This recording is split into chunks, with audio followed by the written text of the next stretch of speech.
네, 이제 날씨가 시원합니다. 그죠? 바람이 그늘에 들어가면 시원하기도 하고 날씨가 좋은데 제가 이렇게 앞에서 보니까 날씨는 너무 좋은데 여러분 표정이 너무 안 좋아요.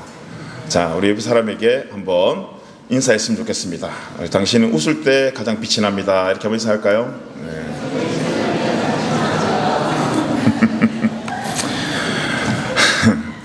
웃으면 좋은데, 그죠? 네. 자, 오늘은 우리 예배에 대한 주제로 함께 좀 말씀을 나누려고 합니다. 여러분의 예배는 어떻습니까? 예배. 오늘 예배를 드리러 온 여러분의 마음은 어떻습니까? 뭔가 이 1시 30분에 우리가 드려지는 이 예배의 형식에 여러분 혹시 매여 있습니까? 혹시 우리가 형식적인 예배를 드리러 왔더라도 이 시간이라는 형식 속에 여러분 담고자 하는 혹시 소망과 여러분 기대가 그것을 가지고 혹시 여러분 예배를 오셨습니까? 또 우리는 예배를 드리는데 이 예배를 여러분 누구에게 여러분 드리고 있습니까? 제가 재미난 이야기를 한 게 보았는데 한 교회 목사님이 예배를 시작하면서 청중들에게 그렇게 이야기를 했대요. 주님은 여러분과 함께 계십니다 했더니 청중들이 이렇게 목사님이 축복하는 말에 화답하면서 네 목사님도요 이렇게 이야기를 했대요. 어느 날 이 주일날 목사님이 설교를 하려고 하는데 마이크에 문제가 생겨가지고 마이크가 잘 작동이 되지 않았대요. 그래서 목사님 예배를 시작하면서 여러분 오늘 이 마이크에 문제가 있습니다 라고 했더니 교인들이 목사님도요 이렇게 이야기를 했다라는 거예요. 제가 이야기를 보면서 피식 웃음이 지어지는 건 얼마나 예배에 기대가 없었으면 기대가 없는 그 행위의 반복이 있잖아요. 예배 시작할 때 여러분 축복합니다. 이 축복을 내가 정말 축복으로 듣지 않고 그런 지루함과 피곤함으로 나타나는 이 형식적인 증상이 이 풍자한 이야기이지만 우리도 오늘 우리의 예배를 돌아보지 않을 수가 없습니다. 그래서 그런지 저도 이 설교를 준비하면서 늘 고민되는 것들이 있어요. 많은 고민이 있지만 특별히 말씀을 전달하려고 하는 이 고뇌 속에서 나오는 이 고민인데 처음 시작을 어떻게 해야 되나라는 고민이 아주 이 압박처럼 저에게 밀려와요. 첫머리에 여러분 그렇잖아요. 기대감이 생기지 않으면 이 시간이 가장 잠 오는 시간 아니겠습니까? 저도 잘 알아요. 저도 그래서 예배 올라오기 전에 얼마나 양치를 파이팅 있게 하고 오는지 몰라요. 저도 잠 깨려고. 여러분 앉아있는 분들이 얼마나 잠이 오겠어요. 근데 뭔가 기대가 생기지 않으면 이 힘든 시간을 어떻게 뚫고 나가겠어요. 근데 참 이거를 매주 고민하는데 이 고민의 답이 쉽지가 않습니다. 가장 좋은 것은 성령님의 인도하심이겠지만 정말 이 매주 여러분들과 함께 예배하고자 하는 저의 마음 또 예수님의 마음 또 그렇게 고민하고 있는 저를 여러분 좀 불쌍히 여기셔서 우리가 하나님 앞에 함께 여러분 얼굴의 표정을 좀 펴고 저도 여러분도 말씀 앞에 회복과 은혜를 누릴 수 있는 예배가 되길 예수님의 이름으로 축복합니다. 네. 아멘. 네. 자, 예배 사람에게 한 번 더 인사하겠습니다. 우리 예배를 기대합시다. 이렇게 한번 인사하겠습니다. 네. 기대합시다 여러분. 네, 앞에는 또 괜찮아요. 38선 이 북에 있는 저 뒤에 계시는 분들 저한테 선교지예요. 선교지. 네, 다들 우리 예배가 동일한 하나님께서 주시는 은혜를 누렸으면 좋겠어요. 자, 우리가 지금 에스라서를 보고 있는데 이 에스라서의 오늘 이 말씀은 예레미야의 예언대로 이제 70년이 지나가지고 하나님께서 바사왕 고레스의 마음을 움직이셔서 이스라엘 백성들을 귀환하게 하는 장면을 우리가 보게 됩니다. 그래서 우리가 이번 주 큐티에 보면 귀환하는 사람들의 명단이 나오고 여러 가지 사건들이 등장하잖아요. 70년 만이에요. 70년 만에. 우리가 2년, 3년 만에 한국만 돌아가도 여러분 어때요? 비행기 타면서 막 집에 가서 엄마가 해줄 밥을 생각하고 뭐 아빠를 볼 생각에 막 설레잖아요. 근데 70년 만이에요. 70년 만에. 여러분들 지금 뭐 20살이 제일 어리다고 치면 20살에 여기 오셔서 90에 한국 가는 거예요. 90에. 모르겠습니다. 뭐 그때 되면 기억력 다 떨어지고 해서 어떻게인지 모르겠지만 어쨌든 70년 만에 돌아가는 고국을 향한 마음은 장난이 아니었을 것 같아요. 엄청난 설렘이 있었다는 거죠. 그런데 이 이스라엘 공동체가 고국으로 한번 돌아와 보니까 이 자기들이 설레고 감동했던 거와는 다른 상황들이 펼쳐져 있었어요. 그렇게 귀환을 했는데 오랜만에 귀환을 했더니 이 상황이 쉽지가 않아요. 지금 완전히 폐허가 된 땅을 보게 된 거예요. 자, 이제 그 무너진 곳에서 여러분 가장 먼저 해야 될 게 무엇입니까? 우리가 정말 오랜만에 집을 갔는데 우리 집에 지금 어려움이 생겼다 이 말이에요. 뭘 해야 됩니까? 이것이 오늘 말씀이 우리에게 던지는 아주 크다란 이 질문이에요. 그럼 절실하게 지금 하나님의 도움이 필요하지 않습니까? 그런 의미에서 여러분 이 에스라의 뜻이 여호와께서 도우신다라는 뜻을 가지고 있어요. 자, 뭘 해야 됩니까? 지금 황폐한 땅에 모든 것들이 무너졌으니까 이 백성들이 오자마자 가장 먼저 해야 될 것은 다시 재건 사업을 시작을 해야 돼요. 그런데 지금 앞서 이야기한 것처럼 고향의 상황이 좋지가 않다고요. 폐허가 되어 있는 고향 땅에 성전은 다 무너져 버렸고 정치적으로도 굉장히 지금 불안정하고 주변 민족들의 위협은 여전히 지금 도사리고 있는 아주 지금 좋지 않은 상황입니다. 자, 그러면 70년 만에 돌아온 그 백성들의 마음이 어땠을까요? 뭔가 문제 하나만 생겨도 야, 이걸 어떻게 해결할까라는 마음이 생길 텐데 여러 가지 복합적인 문제로 인해서 내 삶 속에 어려움이 보이니까 이 백성들의 마음이 어떻겠습니까, 여러분? 힘이 나겠어요. 힘이 막 쭉 빠질 것 같아요. 그냥 익숙했던 그 바벨론에서 살 걸 괜히 이거 막 이주해가지고는 이것도 저것도 안 되다 싶고 도대체 이거는 언제 다 복구를 할 거며 막 그런 마음들이 생길 것 같아요. 우리 삶 속에도 동일하지 않습니까? 우리 삶 속에 위기가 생기고 여러분 문제가 생기면 어땠습니까, 여러분? 갑자기 힘이 쭉 빠져요. 그냥 매주 여러분 몇 번씩 경험하는 것들 아닙니까? 그런데 그 힘 빠진 시간에 제일 먼저 찾아오는 이 불편한 손님이 누구냐면 바로 걱정, 염려, 두려움이라는 친구들이에요. 참 쉽지 않죠. 그런데 이 친구들이 찾아와서 우리를 어떻게 하냐? 그 두려움과 염려와 걱정을 통해 답을 던져주려고 찾아오는 것이 아니고 주저하게 만들기 위해서 찾아오는 거예요. 멈추게 하는 거예요, 여러분. 우리가 도전을 하든 실패를 하든 움직이면 괜찮아요, 여러분. 그런데 문제는 뭐냐 하면 정체되어 있는 거예요. 멈춰져 있는 거예요. 가만히 제가 이 자리에서 한 몇 분만 가만히 이렇게 있으면 어때요, 여러분? 우리 손가락 옛날에 저는 제 시대 때 그런 장난을 쳐봤는데 손가락 힘 꽉 주고 한 10초만 있다가 이렇게 건드리면 찌지직 소리가 나요. 안 해보셨구나. 저 모임 때 꼭 해보세요. 그게 무슨 말이냐면 그 짧은 시간에 지금 하지 말고 그 짧은 시간에 몸이 굳었다라는 거예요. 여러분 가만히 있게 되면 굳게 되어 있습니다. 신앙이 정체되게 되면 여러분 우리 마음이 굳게 되고 그 공동체가 여러분 굳게 된다라는 거예요. 근데 오늘 이들이 그런 환경을 보고도 주저한 것이 아니라 뭘 먼저 했냐 하면 모든 환경을 주관하시는 하나님과의 관계를 우선순위로 삼았어요. 그 관계를 우선순위로 삼은 것을 보고 오늘 말씀의 이 전체 주제가 바로 예배라고 이야기를 하고 있다는 것입니다. 자, 그래서 회복은 환경이 아니고 예배로부터 시작된다는 것입니다. 믿으십니까? 자, 이 모든 것을 재건하는 출발을 하나님의 제단을 만들고 예배로부터 시작하고 있는 거예요. 자, 무너진 터에 다른 시도를 하기보다 먼저는 하나님과의 어떤 수직의 기둥을 세우는 거예요. 수직의 기둥, 무언가를 달기 전에. 여러분 우리도 그런 거 있잖아요. 우리가 많은 것들을 결단하고 우리가 많은 것들을 결심하지만 예배 마치고 저 문 딱 나가서 결단대로 살려고 우리의 기도를 참 올려서 딱 놔버리면 이게 딱 달려 있어야 되는데 이 기도가 힘없이 이렇게 뚝뚝 떨어진다 이 말이에요. 여러분 우리가 하나님과의 관계가 왜 중요하냐면 이 관계의 수직 기둥이 튼튼하게 세워져 있어야 수평의 기둥을 견고하게 붙일 수가 있어요. 자, 그래서 제가 오늘 쉽게 설명을 돕기 위해서 이런 것을 가지고 왔답니다. 자, 우리가 생각하는 십자가의 모양이 여러분 어떤 모양이에요? 우리가 생각하는 십자가의 모양은 요 모양이에요. 이 모양에 벗어나는 것을 상상하는 사람들은 별로 없어요. 그런데 이 십자가가 가지고 있는 두 가지 이야기 중에 하나가 먼저는 하나님과 우리 관계 속의 수직 기둥이에요. 그리고 난 뒤에 수평에 우리의 삶의 내용을 붙여나가는 거예요. 그런데 문제는 이 기둥을 먼저 세우는 게 문제인데 우리는 늘 여기에 관심이 더 많아요. 제가 지금 요만하게 접었지만 우리가 이 삶 가운데, 이 땅 가운데 살아가는 우리의 기도의 제목들, 원하는 것들은 아마 두께가 이 정도는 될 거예요.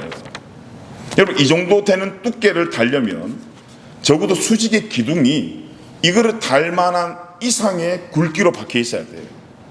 그런데 중요한 건 우리는 늘 이것은 큰데 먼저 이것을 달 만한 이 십자가의 기둥, 하나님과의 우리와의 기둥이 제가 지금 아주 크게 접어왔는데 이 정도도 안 돼요.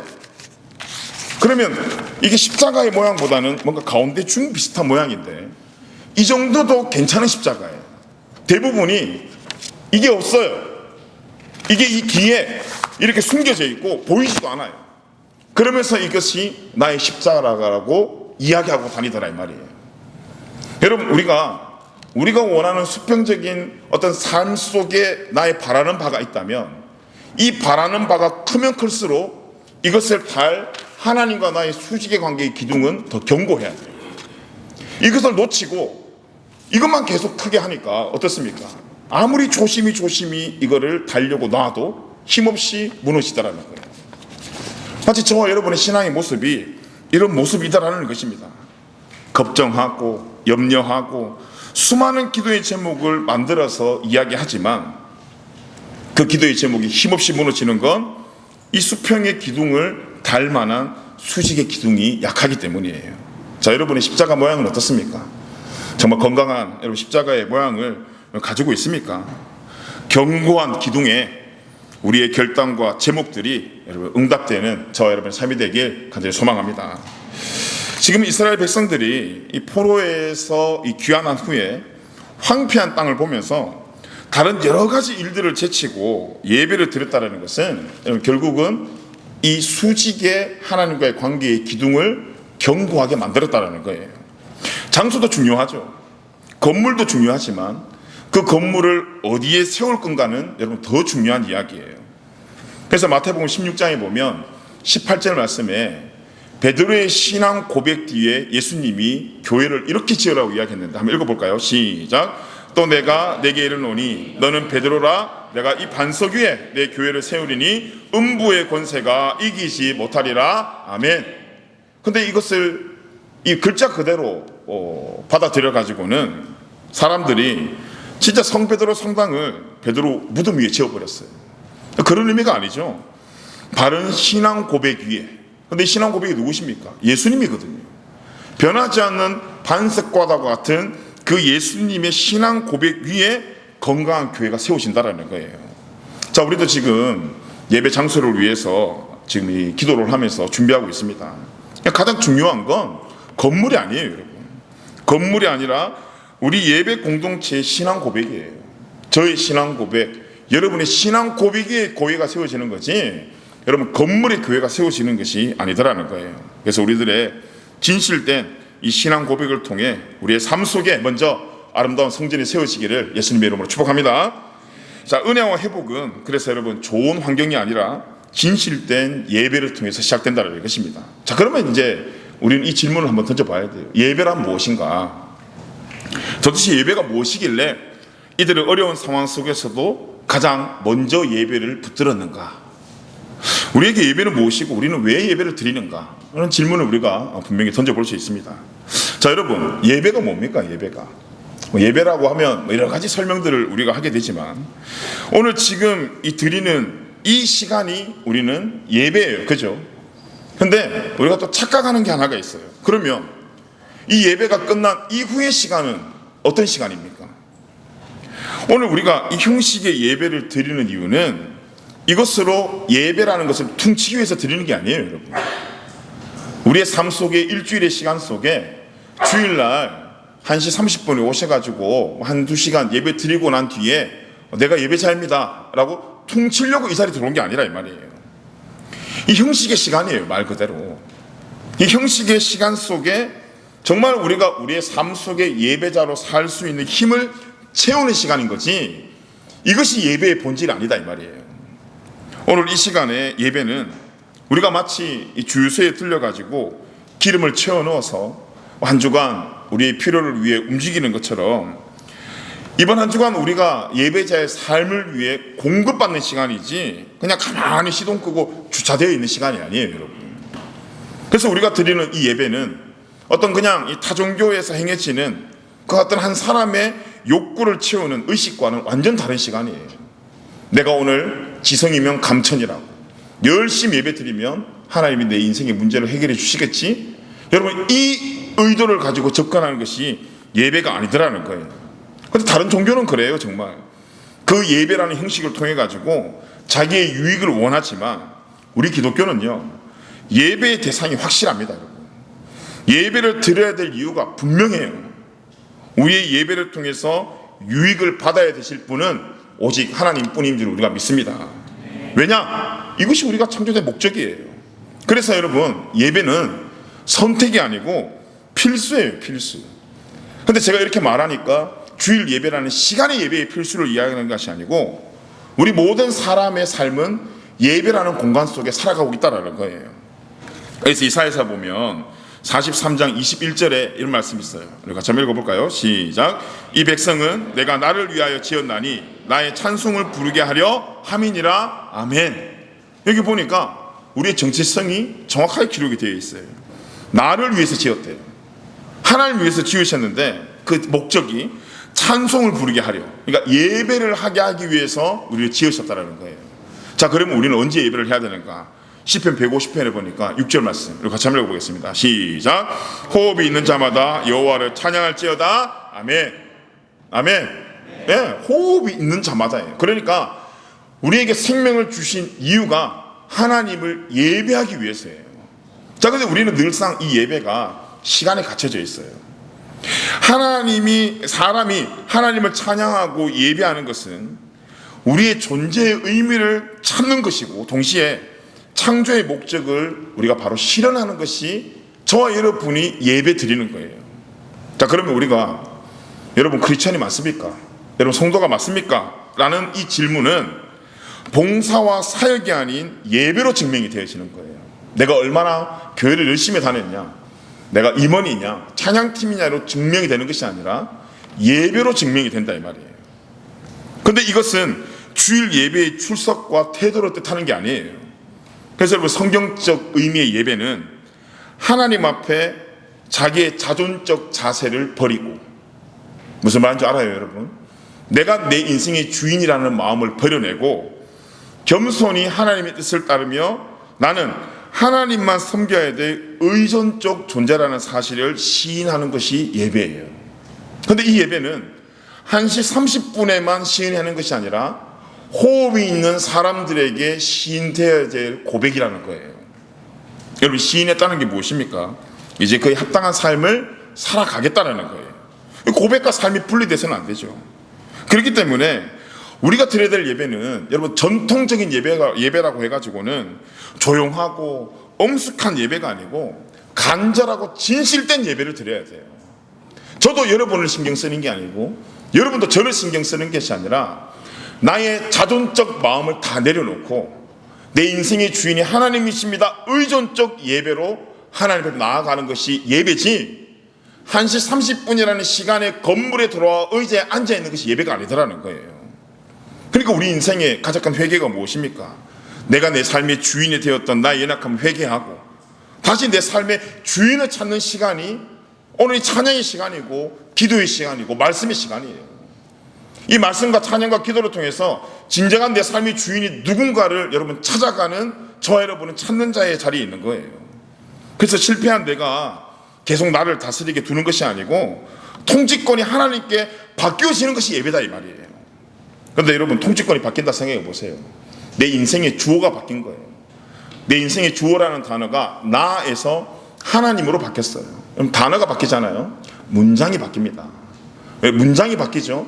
내용이 바뀌어요. 왜 내용이 바뀌지 않냐? 문장이 바뀌지 않아서 그래요. 왜 문장이 바뀌지 않냐? 단어가 바뀌지 않아서 그래요.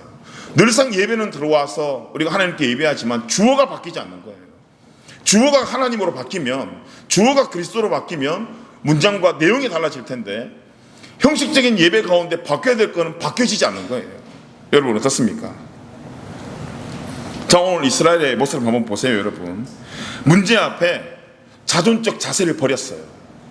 오히려 더 자기의 힘으로 뭔가를 할 수 있었음에도 불구하고 자존적 자세를 버리고 오늘 말씀 보니까 기록대로, 규례대로, 말씀에 근거해서 하나님의 방법대로 예배를 통해 문제의 답인 하나님을 의존하는 예배를 선택한 것이 이들이 한 첫 행동이었어요.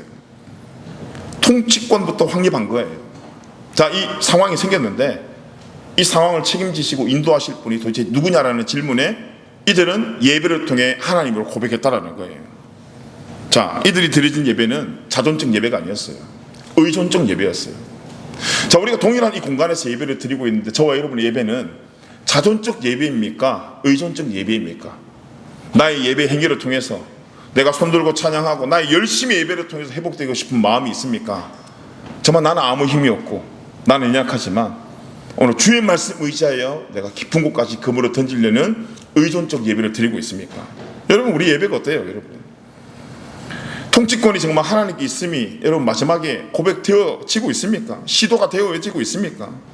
근데 이것을 우리가 잘 알면도 불구하고 우리의 연약함이 뭐냐 하면 우리가 의지하고 나의 삶을 결정짓는 것은 우리의 감정과 상황이 더 많이 크게 차지하더라는 거예요. 그래서 이렇게 청년들 만나서 이렇게 이야기를 해보면 이렇게 많은 이야기들 중에 이런 말들이 있어요. 목사님, 요즘 예배가 잘 안 돼요. 목사님, 요즘 예배가 집중이 잘 안 돼요.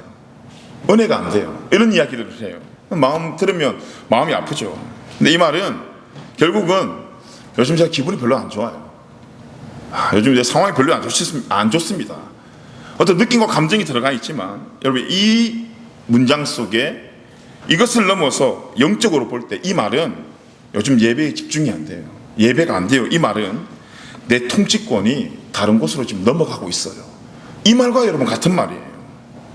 그럼 우리 어떻게 해야 됩니까? 지금 주인이 지금 바뀌려고 하는데 이 주인이 내 참 주인이면 그것을 빼앗기지 않게 발부등이 있어야 되는데 우리 예배에 그 간절함이 없다라는 거예요. 그래서 여러분, 우리가 이 말을 할 때도 가볍게 하면 안 되고 혹시 이 말을 들었을 때도 우리가 가볍게 들으면 안 되고 이 통치권을 지키기 위한 싸움에 우리가 절실한 예배, 정말 간절한 예배와 기도와 중보가 있어야 된다는 것입니다. 지금 이거는 사실보다 느낌에 이끌려가고 있는 거잖아요. 그런데 여러분, 내 기분과 상관없이 하나님은 완전한 줄 믿습니다. 예배의 성공은 감정의 문제가 아니에요, 여러분. 여러분의 느낌 속에 내가 뭔가 잘 들었는 끝이니까 예배가 성공한 것이 아니라 예배의 성공은 감정의 문제보다 사실과 정체성의 문제예요. 우리는 누구입니까? 앞서 이야기한 것처럼 하나님을 예배하기 위해서 창조된 사람들이에요. 그래서 여러분, 죄송스러운 이야기지만 우리는 은혜가 되어서 예배하는 존재가 아니고 예배하기 위해 지으심 받은 존재이기 때문에 예배하는 거예요. 그래서 어떤 상황 속에서도 예배하는 것이 최우선의 목적이 되는 건 바로 그와 같은 이유이기 때문이십니다. 그런데 여기서부터 어떻습니까? 예배를 드릴 우리의 마음이 나뉘기 시작해요. 예배는 기분 좋으면, 뭔가 상황이 허락되면, 이번 한 주가 뭔가 일이 잘 풀리면, 그래서 드려지는 어떤 이 선택이 아니라 여러분 정체성 그 자체라는 거예요. 왜냐? 예배 자체가 호흡이고 생명이기 때문이에요. 자, 그러면 우리는 어떻게 예배를 드려야 되는가? 오늘 말씀에 이들이 드린 예배가 무엇입니까? 말씀에 아주 오늘 이 반복적으로 등장하는 단어가 번제입니다. 번제. 모세의 율법에 기록한 대로 번제를 드리고, 말씀 한번 보세요. 아침 저녁으로 여호와께 번제를 드리고, 규례대로 초막절을 지켜 번제를 매일 정수대로 날마다 드리고, 항상 드리는 번제와 초하루와 여호와의 모든 거룩한 절기의 번제와 사람이 여호와께 드리는 예물을 드렸다. 오늘 말씀에 계속 반복되어지는 단어가 이 번제입니다. 번제라는 것은 어떤 일부 한 부분을 태웠다는 의미가 아니고 전부를 태웠다는 의미예요. 자, 우리 예배 어떻습니까, 여러분? 전부를 태우고 있는 번제입니까? 그런데 가만히 생각을 해보면 저도 이 연약함들이 있지만 우리는 일부를 태워요. 무슨 말이냐 하면 정해진 시간에만 예배하더라는 거예요. 의존적 마음과 자존적 마음이 아주 조화롭게 잘 섞여가지고는 살아가고 있더라는 거예요. 그래서 하나님께 드리는 시간과 내가 써야 될 시간이 구분되어 있어요. 그러니까 어떤 마음이 들겠습니까? 어떤 시간을 선택해야 될까? 내가 하나님 위해 살아야 될까? 나를 위해 살아야 될까? 좀 더 구체적으로 이야기하면 말씀을 봐야 될까? 일을 1시간 더 해야 될까? 이 고민 속에 우리가 염려하며 살아가더라는 거예요. 그런데 다시 한번 질문을 해볼게요, 여러분.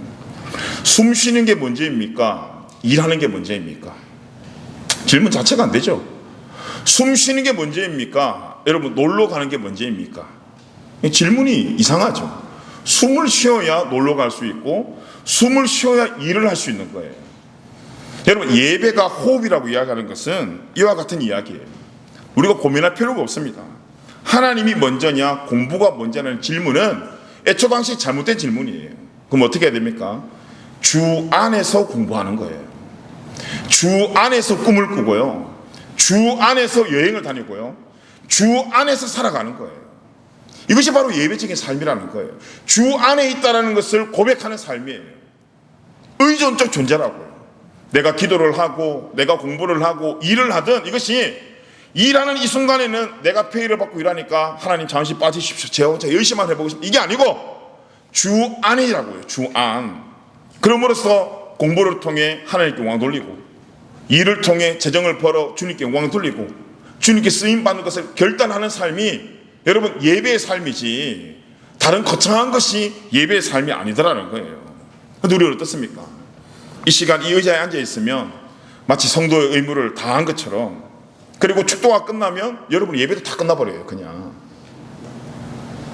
그리고 난 뒤에 예배와 분리된 삶을 살아가는데 마지막에 읽었던 시편 150편 6별에 뭐라고 되어 있습니까? 호흡 있는 자마다 여호와를 찬양하라고요. 말씀대로 호흡하고 있는 모든 시간이 우리에게는 예배의 시간인 거예요. 여러분 모든 시간의 주인이 여러분 하나님이시라는 거예요. 그래서 오늘 우리의 예배의 모습과 하나님을 향한 마음이 지금 여러분이 드리는 요 모습 요 마음이 이번 한 주간 우리의 예배의 모습이 되는 거예요. 그러니까 여러분 대충 드리면 되겠습니까? 안 됐습니까? 오늘 대충 드리는데 내일 열심히 한다? 쉽지 않아요. 오늘 무너지면 내일은 무너집니다. 다이어트 할 때 습관적으로 이야기하는 거 아닙니까? 오늘 절제가 안 되는데 어떻게 내일이 절제가 돼요? 내일부터 하다가 저도 46년 왔거든요. 지금 안 돼요. 여러분 대충 드리게 되면 오늘 예배가 대충 되잖아요. 내일 예배는 보나마나 대충이에요. 성경에 전부를 태워드려 어떤 이 삶의 예배의 본을 보여주신 분이 계세요. 누구냐 하면 성경에 어떤 예배자를 하나님께서 찾는다고 했는가 하면 자 요한복음 4장 23절 한번 보겠습니다. 같이 한번 읽어볼까요? 시작. 아버지께서 참으로 예배하는 자들은 신령과 진정으로 예배할 때가 오나니 곧 이때라 아버지께서는 이렇게 자기에게 예배하는 자들을 찾으시니라. 아멘. 자, 여기 보니까 어떤 예배자를 찾냐? 신령과 진정으로 예배하는 예배자를 찾는데요. 자, 무슨 말입니까? 신령과 진정으로. 자, 이 말은 영과 진리로 예배한다는 이야기입니다, 여러분. 자, 영과 진리로. 어디가 살 수 있습니까, 도대체? 영과 진리. 이게 누굽니까? 요한복음 14장 6절에 보면 정확하게 나와 있는데 같이 한번 읽어보겠습니다. 시작. 내가 곧 길이요 진리요 생명이니 나로 말미암지 않고는 아버지께로 올 자가 없느니라. 아멘. 자, 누가 길이요? 예수님이. 누가 진리입니까? 예수님이. 누가 생명입니까? 예수님이. 이 말씀해 보니까 놀랍게도 우리는 우리의 헌신과 우리의 어떤 투자와 우리의 자발적으로 예배를 드릴 수 있다고 생각했는데 오늘 말씀해 보니까 예수 그리스도를 빼고는 아버지께로 갈 자가 없다라는 거예요. 하나님께 예배할 수 있는 유일한 길이 바로 예수님이라는 거예요. 여러분, 여러분 이 예배 시간에 하나님과 여러분 사이에 그리스도가 있습니까? 그래서 여러분 신령과 진정으로 드려지는 예배는 우리의 열심과 준비를 넘어서서 예수님으로 말미암아 예수님을 통하여 하나님께 드려지는 예배라는 거예요. 그래서 우리의 예배를 인도하는 건 찬양팀이 아니고 사역자인 저도 아니고 우리 모두는 예수님을 통해서 예배하는 자들임을 우리가 잊어서는 안 된다는 거예요. 여러분 왜 그렇습니까? 우리 모두가 죄인이라서 우리 스스로 하나님을 예배할 수 있는 거리가 못 돼요. 여러분 죄로 인해 끊어진 하나님과의 관계를 십자가의 사랑으로 연결시켜주는 유일한 중보자가 예수님이기 때문이에요. 또한 예수님께서 우리를 위해서, 우리를 구원하기 위해서, 하나님의 말씀에 순종하기 위해서 십자가에 올라가 일부의 고통만 당하고 돌아온 것이 아니고 생명까지 여러분 다 태워드림으로 전부를 드려지는 예배의 본을 우리에게 보여주셨어요. 그리고 약속대로 일부만 부활한 것이 아니고 정말 말씀대로 예수님께서 전부 부활하셨어요. 이 놀라운 사건에 감격이 있어야 되는데 이렇게 우리가 차분하게 들을 수 있는 건 믿음 때문일까요? 무엇 때문일까요? 그런데 여러분, 이 감격이 그냥 나오지 않는다라는 거예요. 분주한 가운데 여러분 감격 나오지 않아요. 정신없이 쳐다보는데 무슨 감격이 있습니까? 호주 오셔서 여러분 사우스뱅크 골고 가는데 전력 질주하면서 와 하는 사람 누가 있어요? 천천히 걸으면서 준비한 맵을 보면서 이게 이거구나, 와 높다 하면서 그렇게 감격을 하지 않습니까? 그래서 우리가 관광지 이렇게 갈 때도 먼저 가이드의 말을 듣고 맵을 보면서 그래야지만 여러분 구석구석 보면서 우리 마음속에 감격이 생기잖아요. 동일하게 우리가 예배를 드리기 전에 우리는 말씀을 보면서 우리의 구원자 되시는, 인조자 되시는 예수님을 여러분 좀 깊게 좀 생각하고 묵상을 해야 돼요. 오늘 여러분 예배 시작 전에 어떤 모습이셨습니까? 오늘 주일인데 그냥 놀러 가기에는 조금 양심의 꺼림직스럽고, 그래가지고는 막 후딱 한번 예배 해치우고 난 뒤에 마치 성도의 숙제로 아무 기대도 없이 아무 소망도 없이 여러분 형식으로만 혹시 예배 드리고 있지 않습니까? 저는 음식 먹는 거, 대충 먹는 거 정말 싫어하거든요. 저희 와이프한테 물어봐요. 오늘 뭐 먹을래? 아무거나. 어떻게 그게 말이 돼요? 어떻게 내 평생 다시 돌아오셨는데 그 시간에 메뉴를 아무거나라고 이야기할 수 있어요? 말이 안 되죠, 그거는. 저는 깊이 묵상합니다. 저는 월요일 날 되면 소파에 앉아 있어요. 그리고 우리 집 냉장고가 2개가 있는데 그 냉장고를 다 열어봐요. 그리고 다 봐요. 사실을 봐요, 일단. 그리고 소파에 앉아서 혼자 눈을 감고 묵상을 하기 시작합니다. 뭘 해 먹을까? 그래서 그 마음속에 성령이 감동을 줘서 한 7가지가 생각나면서 7가지 다 해서 먹어요. 저는 타협 없습니다. 다 합니다. 여러분, 그거 할 때 제 마음이 어떤 마음이 있을까요? 이런 마음이 있을까요? 이걸 다 끝내고 이걸 맛있게 먹을 때 그 기대와 소망이 있을까요? 당연히 기대와 소망이 있죠. 근데 똑같은 식탁에서 먹는 우리 아내는 그게 없어요. 내가 물어봐요. 야, 맛없어? 그러면 맛있어. 왜? 얘는 대충이거든. 아무거나거든. 아무거나 먹으니까 그냥 대충 먹는 거예요. 그냥 감사도 없고 기대도 없어요. 여러분, 아무거나 줘? 이거는 기대가 없는 거예요. 그 사람하고는 식탁을 가면 안 돼요. 그 사람들. 우리 애들한테 제가 한번 정말 최고급 송아지가 아니고 소고기를 사서 굽어줬어요. 그럼 제 마음속에 어떤 마음이 있습니까? 이걸 먹고 도대체 이게 뭐야 하면서 뭔가 좀 이렇게 서로 이런 피드백을 나누면서 좀 이렇게 쉐어링을 하기를 원하잖아요. 근데 우리 애들이 그걸 먹더니 뭐라고 이야기하냐면 배부르다. 아빠 이거 뭐야? 돼지고기야? 이게 얼마나 힘이 빠집니까? 여러분, 우리가 지금 오늘 예배를 드리는 때에 은혜를 기대하지 않는다는 것은 예수님에 대한 기대가 없는 거예요. 아무거나요. 그냥 오늘 주시면 주고 말면 많은 그 마음이, 그러다 보니 여러분 간절함이 없어져 버렸어요. 찬양의 가사가 내 가사로 들어와야 되고, 오늘 이 말씀이 내 말씀으로 들어와야 되고, 오늘 이 기도가 정말 나의 기도로 들어와야 되는데 그냥 구경꾼의 위치에 서 있는 거예요. 그런데 여러분, 성경에서 이야기하는 가장 큰 범죄 중에 하나가 시간을 낭비하는 거예요. 여러분, 세월을 아끼라 그랬거든요. 그런데 이 소중한 시간에 들어온 것만 해도 참 이쁜 모습이지만 그렇게 들어와서 우리는 대충 앉아 있더라는 거예요. 여러분 어떻습니까? 기대하는 예배에 여러분 감격이 있는 줄 믿습니다. 자, 오늘 백성들은 포로에서 돌아오긴 했지만 여전히 불안합니다. 여전히 불안해요. 아무것도 제대로 세우신 게 없고 문제투성이에요 지금. 근데 이들의 상태는 두려운 상태가 맞아요 지금. 근데 이 두려움에 이들은 예배를 통해 가지고 하나님을 찾고 자신들의 통치자로 인정하려고 하는 간절함이 있었어요. 이것은 여러분 연약한 모습이 아닙니다. 내가 하지 못하고 하나님을 의존하는 모습이 약한 모습이 아니고 오히려 믿음의 행동이에요. 우리 아기가 울면, 그래서 울어서 아빠를 찾는 행동이 아빠를 향한 신뢰와 믿음의 행동이지 약하고 부족한 행동이 아니더라는 거예요. 자, 오늘 예배 이 시간을 통해서 우리는 여러분 무엇을 찾고 있습니까? 여러분의 만족, 인생의 문제에 어떤 답을 찾고 있습니까? 그 답 대신은 여러분 하나님을 찾고 있습니까? 스스로 여러분들의 길들을 찾고 있습니까? 길 대신 예수 그리스도를 찾고 있습니까? 혹시 이 말씀에 여러분 작은 찔림이 생깁니까? 자책할 필요가 없어요. 지금이라도 늦지 않았어요. 찔림이 있다라는 건 실패했다는 의미가 아니고 아직 여러분이 살아있다는 증거예요. 기회를 받을 수 있는 증거예요. 혹시 여러분 신앙이 식었습니까? 여러분 삶에 무너진 어떤 그런 느낌이 있어요. 가진 것이 뭔가 사라질 것 같고 내가 움켜잡은 것이 없어질까봐 혹시 여러분 불안한 인생 살아가고 있습니까? 그래서 열심히 한번 해보려고, 열심히 그거 한번 지켜보려고 혹시 노력하고 살아가고 있습니까?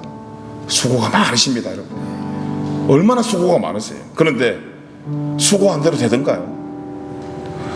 쉽지 않던데요, 저도. 근데 말씀이 보니까 마태복음 11장 28절에 그 마음을 하시고 우리에게 이런 말씀을 주시네. 우리 같이 한번 읽어보겠습니다. 시작. 수고하고 무거운 짐진 자들아 다 내게로 오라. 내가 너희를 쉬게 하리라. 우리 다시 한번 읽어보겠습니다. 시작. 수고하고 무거운 짐진 자들아 다 내게로 오라. 내가 너를 쉬게 하리라. 다 내게로 오라. 저는 이게 예배인 줄 믿습니다. 고민보다 먼저 예배하는 은혜가 저와 여러분에게 있었으면 좋겠어요. 내가 고민하는 거 말고 나의 삶을 인도하시고 정말 천지를 창조하신 하나님을 의존하는 자세로, 내가 나의 경험을 믿고 자존하는 마음으로 살아가는 것이 아니고 나를 창조하신 하나님을 의존하는 마음으로, 고민이 아니라 무너진 내 마음속에 통치자 되시는 그리스도를 세우는 지혜가 저와 여러분에게 생기길 간절히 소망합니다. 나를 가장 잘 아시고 나를 사랑하시는 하나님의 통치권으로 들어오는 게 예배예요. 그것을 함께 공동체에서 동의하는 게 오늘 이 시간이에요. 거기에 대한 확신의 에너지를 채워나가는 것이 오늘 드려지는 형식의 예배입니다. 예배의 회복은 예배 시간에 졸지 마 얘들아, 예배 시간에 집중해, 이게 예배의 회복이 아니에요. 여러분, 내 삶이 자존적 삶에서 하나님의 의존적 삶으로 넘어가는 것이 예배의 회복입니다. 오늘 나를 가장 잘 아시는 하나님께서 예배를 통해 오늘 저도 여러분도 부르십니다. 이유는 하나예요. 수고하고 무거운 짐진 자들아, 네 혼자 그거 지려고 고생하고 있지 말고 나에게 오라는 거예요. 내가 너와 함께 있다는데, 이 믿음과 확신이 우리의 한 주가 예배자로서의 삶을 사는 힘을 주고, 나를 사랑하신 하나님께서 그 예배된 삶을 통해 무너진 나의 삶을 여러분 저는 분명히 회복시켜 줄 줄 믿습니다. 그 소망 되신 하나님을 우리 의존하면서 우리 교회와 삶을 세워나가는 우리 마하나임 공동체와 우리 모든 청년들의 삶이 되길 예수님의 이름으로 축복합니다. 아멘.